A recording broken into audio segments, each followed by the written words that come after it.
দেশের স্বাধীন নাগরিক হয়ে আমাদের ভোট দেওয়ার অধিকার নাই। নির্বাচন করে আমরা আর হেরা, আমরা আর কাকুরা, নির্বাচন হয় হাইড্রাইট, নির্বাচন হয় ব্যানরাইট, নির্বাচন হয় দায়িত্বের চাইবে। এই লজ্জাস্কর সরকারের লজ্জা নাই, এদেরকে বলে কিচ্ছু হবে না।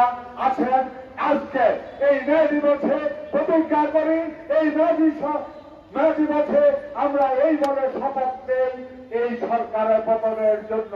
যেভাবে মে দিবসের শ্রমিকেরা জীবন বাজি রেখে জীবন উৎসর্গ করে 8 ঘন্টা সময় মাথায় করেছিল, আসেন ভাইয়ের আমার, আমরা আজকে শুধু এই মিটিংয়ে যারা উপস্থিত আছেন তারা নয়, বাইরে দাঁড়িয়ে যারা দূর দূরান্ত থেকে আমাদের বক্তব্য শুনছেন সবাইকে একটাই অনুরোধ করবো, আসেন প্রতিজ্ঞা করি